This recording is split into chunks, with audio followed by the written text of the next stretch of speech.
کراچی والوں کو سستی بجلی دینے کے لیے 2 بڑے منصوبے منظور۔ نیپرا نے 270 میگا واٹ کے 2 سولر منصوبوں کی منظوری دے دی۔ وزیر توانائی سندھ ناصر شاہ نے بڑی خوشخبری سنائی، کہا کہ ایک منصوبہ 120 میگا واٹ کا دیہ ہلکانی میں لگے گا، دوسرا 150 میگا واٹ کا سولر منصوبہ دیہ میٹھا کار میں لگایا جائے گا۔ شہر قائد میں طوفانی بارشوں کی پیش گوئی، کے پی ٹی کی جانب سے الرٹ جاری، پیشگی انتظامات مکمل، جہازوں کو بحفاظت برتھنگ کرائی جائے گی، پورٹ میں جہازوں کی مانیٹرنگ کی جائے گی، کے پی ٹی اسپتال بھی ناگہانی صورتحال سے نمٹنے کے لیے تیار۔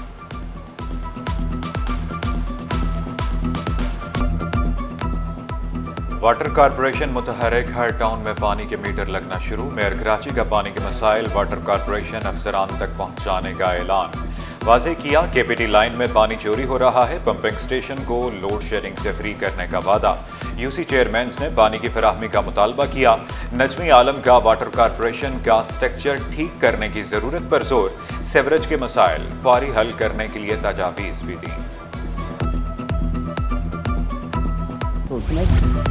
محکمہ کالج تعلیم میں مرد لیکچرارز کو ترقیاں دینے کا فیصلہ، گریڈ 17 کے 250 لیکچرارز کو گریڈ 18 میں اسسٹنٹ پروفیسرز کے عہدوں پر ترقی ملے گی۔ محکمہ اسکول تعلیم نے 29 مئی تک سینیورٹی ریکارڈ طلب کر لیا۔ طلباء و طالبات کے لیے 2723 اسکالرشپس کی منظوری، تعلیم جاری رکھنے کے لیے 4877 طلباء و طالبات کے اسکالرشپ کی تجدید۔ وزیر تعلیم سردار شاہ کی زیر صدارت اجلاس میں اہم فیصلے، سندھ ایجوکیشن اینڈ وومنٹ فنڈ میں سرمایہ کاری کے لیے 2 ارب کا اضافہ۔ پاکستان کے کسی بھی مقام سے ماہ ذوالحجہ کا چاند نظر آنے کی کوئی شہادت موصول نہیں ہوئی۔ 1 ذوالحجہ 29 مئی 2025 کو ہوگی اور عید الاضحیٰ 7 جون 2025 بروز ہفتہ کو انشاءاللہ العزیز ہوگی۔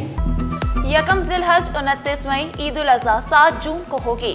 چیئرمین مرکزی رویت ہلال کمیٹی عبدالخبیر آزاد کا اعلان، کہا کراچی سمیت ملک بھر میں چاند نظر نہیں آیا۔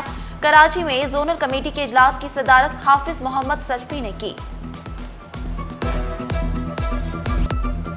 بڑی عید کے لیے بڑی خوشخبری، 5 اسپیشل ٹرینیں چلانے کا فیصلہ، 3 ٹرینیں کراچی سے چلائی جائیں گی۔ پہلی ٹرین 2 جون کو کینٹ اسٹیشن سے دوپہر 1 بجے لاہور کے لیے روانہ ہوگی، 3 جون کو راولپنڈی، 4 جون کو لاہور کے لیے ٹرین روانہ ہوگی۔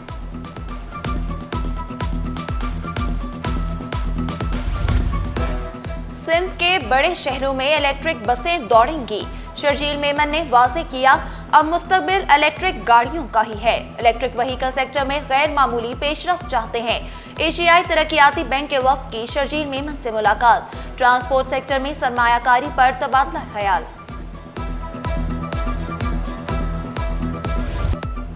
بلدیہ عظمیٰ کے ریٹائرڈ ملازمین کا کے ایم سی ہیڈ آفس کے باہر احتجاج، بقایا جات اور پینشن کی ادائیگی کا مطالبہ، مطالبات کی منظوری تک احتجاج جاری رکھنے کا اعلان۔ اپوزیشن لیڈر سندھ اسمبلی علی خورشیدی بولے، ملازمین نے ساری زندگی بلدیہ عظمیٰ کو دی، حق ملنا چاہیے۔ کورونا وبا میں کانٹریکٹ پر بھرتی ملازمین بھی سراپا احتجاج، پریس کلب کے باہر دھرنا، 1 سال سے تنخواہ نہ ملنے کا شکوہ، مطالبات منظور نہ ہونے پر وزیر اعلیٰ ہاؤس جانے کی دھمکی بھی دے دی۔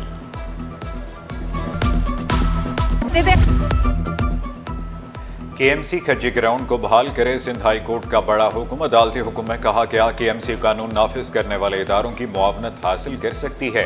آئندہ سماعت سے قبل رپورٹ جمع کرانے کی ہدایت، میئر کراچی نے موقف اختیار کیا، باغ میدانوں اور تجاوزات کے خلاف کارروائی کے ایم سی کا اختیار ہے۔ چیئرمین ناظم آباد ٹاؤن کا پارک کی بحالی کے لیے 36 کروڑ روپے مختص کرنے کا بیان درست نہیں، چیئرمین ناظم آباد ٹاؤن بھی طلب۔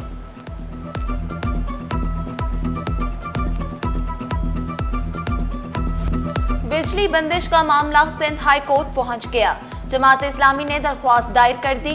Opposition leader city council Saifuddin advocate نے استدعا کی کہ الیکٹرک کو بجلی کی ناجائز بندش سے روکا جائے، شہر میں شدید گرمی اور ہیٹ ویو کا خطرہ ہے۔